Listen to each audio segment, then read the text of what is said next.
Selamat pagi, terima kasih atas kesempatan yang diberikan oleh Ibu. Nama saya Fidelis Polikarpus Manutadon akan mempresentasikan tugas UAS tentang impuls. Yang pertama, teori impuls. Dalam fisika, pengertian impuls adalah peristiwa gaya yang bekerja pada benda dalam waktu hanya sesaat. Selain itu, impuls juga dapat diartikan sebagai peristiwa bekerjanya gaya dalam waktu yang sangat singkat. Untuk membuat suatu benda yang diam menjadi bergerak, dibutuhkan sebuah gaya yang bekerja pada benda tersebut selama interval waktu tertentu. Gaya yang diperlukan untuk membuat sebuah benda bergerak dalam interval waktu tertentu disebut impuls. Definisi: impuls merupakan hasil kali dari gaya total dengan selang waktu. Impuls juga merupakan besar vektor yang arahnya sama dengan gaya total itu sendiri. Satuan SI untuk impuls adalah Newton second, yang disingkat NS. Besaran impuls dapat berperan untuk melihat perbedaan fisik antara momentum dan energi kinetik karena memiliki hubungan yang sangat dekat dengan momentum. Rumus: impuls dapat dirumuskan sebagai hasil perkalian gaya dengan interval waktu. Secara matematis, rumus impuls ditulis sebagai berikut. Saya memberikan contoh seorang pemain bola menendang bola.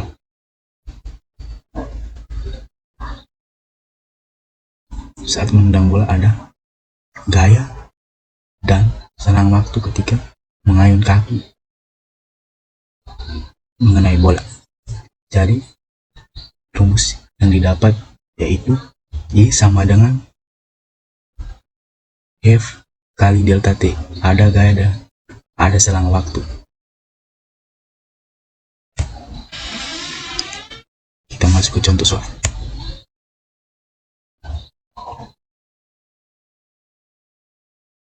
Sebuah bola ditendang dengan gaya sebesar 48 Newton dalam waktu 0,8 sekon. Berapakah besar impuls pada saat kaki menyentuh bola? Jadi diketahui F sama dengan 48 Newton, delta T sama dengan 0,8 sekon. Ditanya impuls.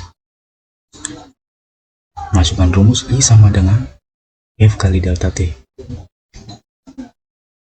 I sama dengan F gaya 48 kali delta T nya itu 0,8. 48 kali 0,8 ini sama dengan 38,4 Newton second.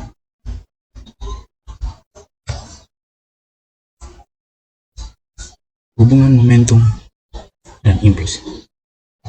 Salah satu hukum Newton 2 mengatakan bahwa gaya yang bekerja pada sebuah benda sama dengan perkalian massa dan percepatan.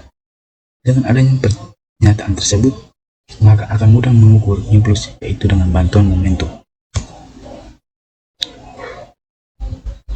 Hukum Newton 2, F sama dengan M kali A. Saya mengambil contoh ada dua orang anak menarik satu batu dengan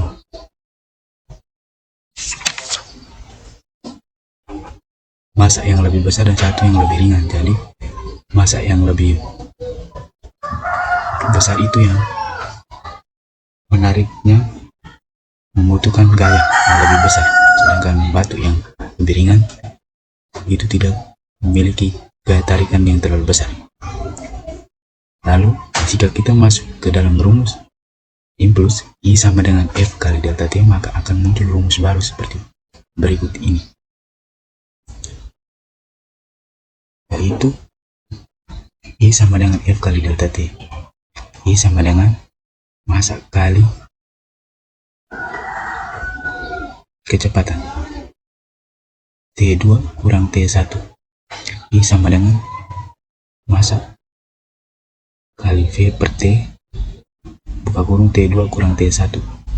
I sama dengan massa kali F1 kurang M kali V2. Jadi mendapatkan hasil rumusnya I sama dengan M kurang V1 kurang V2.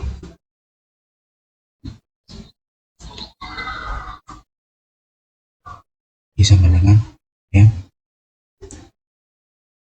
impulsnya.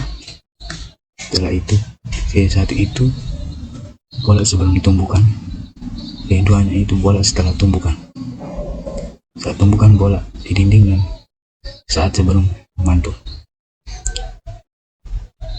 Sementara delta T itu waktu sesaat gaya bekerja pada bola sebelum memantul. Jadi mendapat rumus I sama dengan M buka kurung V1 kurang V2.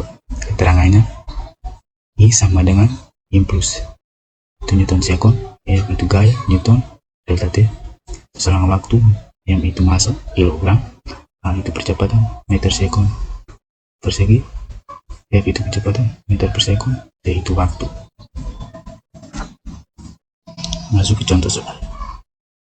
Berapakah impuls yang bekerja ketika sebuah bola kaki bermassa 2 kg jatuh bebas dari ketinggian 10 meter di atas tanah. Kemudian benda tersebut terpantul di lantai sehingga mencapai ketinggian 2,5 meter. Jika gravitasi sama dengan 10 meter sekon kuadrat, lalu diketahui masanya itu 2 kg. Sekarang ketinggian H1 nya itu 10 meter, H2 nya itu 2,5 ketinggiannya, kedua itu 2,5 meter, gravitasinya itu 10 meter per sekon, 10 meter sekon per kuadrat. Ditanya itu impuls. Jawab yang pertama itu kita hitung kecepatan awal jatuh ke bawah. Itu min akar 2 G kali H sama dengan min akar 2 gravitasi itu 10 kali ketinggian H pertama itu 10 sama dengan 2 kali 10, 20 kali 10 itu 200. Akar dari 200 kita mencari akar 200 itu berapa kali berapa, yaitu 2 kali 100. Jadi mendapatkan 2 kali 100 akar 2 kali akar 100. Setelah itu kita perkecil, akar 2 tidak bisa lagi diperkecil sehingga tetap menjadi akar 2. Sementara 100 itu akar dari 10 kali 10 itu 100. Jadi kita mendapat F1 nya itu sama dengan min 10 akar 2 meter per sekon. Yang berikutnya kita cari kecepatan setelah terpantul ke atas. Itu masukkan rumus ya, langsung sama dengan akar 2 kali G kali H sama dengan, karena ke atas makanya positif, jadi akar 2 kali, jadi kecepatan setelah terpantul ke atas itu F sama dengan 2 kali G kali H sama dengan akar 2 kali 10, H2 nya itu 2,5. Nah dengan 2 kali 10, 20 kali 2,5 itu 50. Akar 50 kita perkecil, cari angka dikalikan dapat 50, yaitu akar 2 kali 25, akar 25.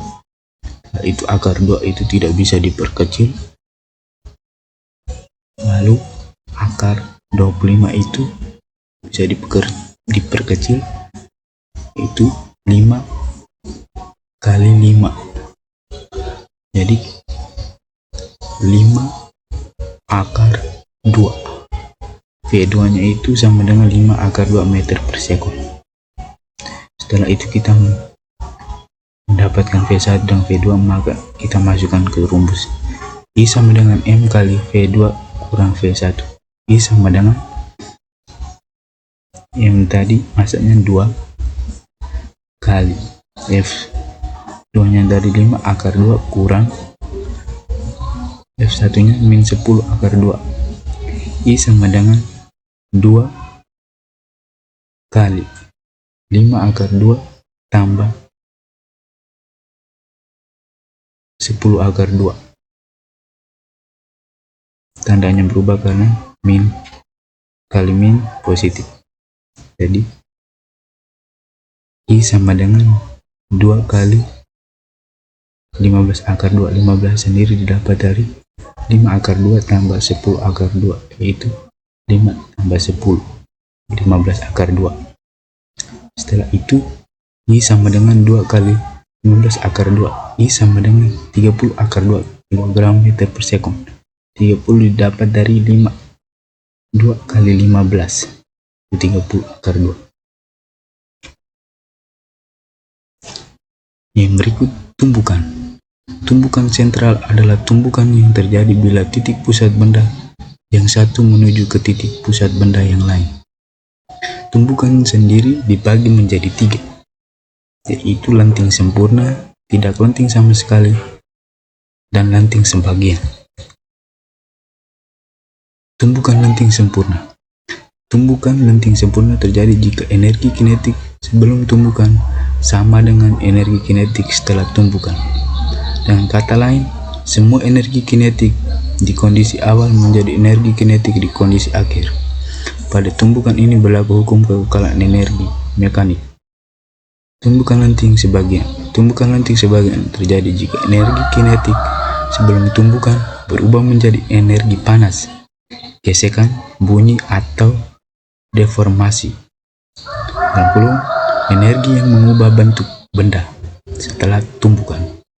Pada tumbukan ini tidak berlaku hukum kekekalan energi mekanik. Ketiga, tumbukan tidak lanting sama sekali. Tumbukan tidak lanting sama sekali terjadi jika energi kinetik berubah saat tumbukan, sehingga membuat benda menyatu dan bergerak bersama setelah tumbukan. Thank you. Baik, sekian presentasi tugas UAS saya. Terima kasih.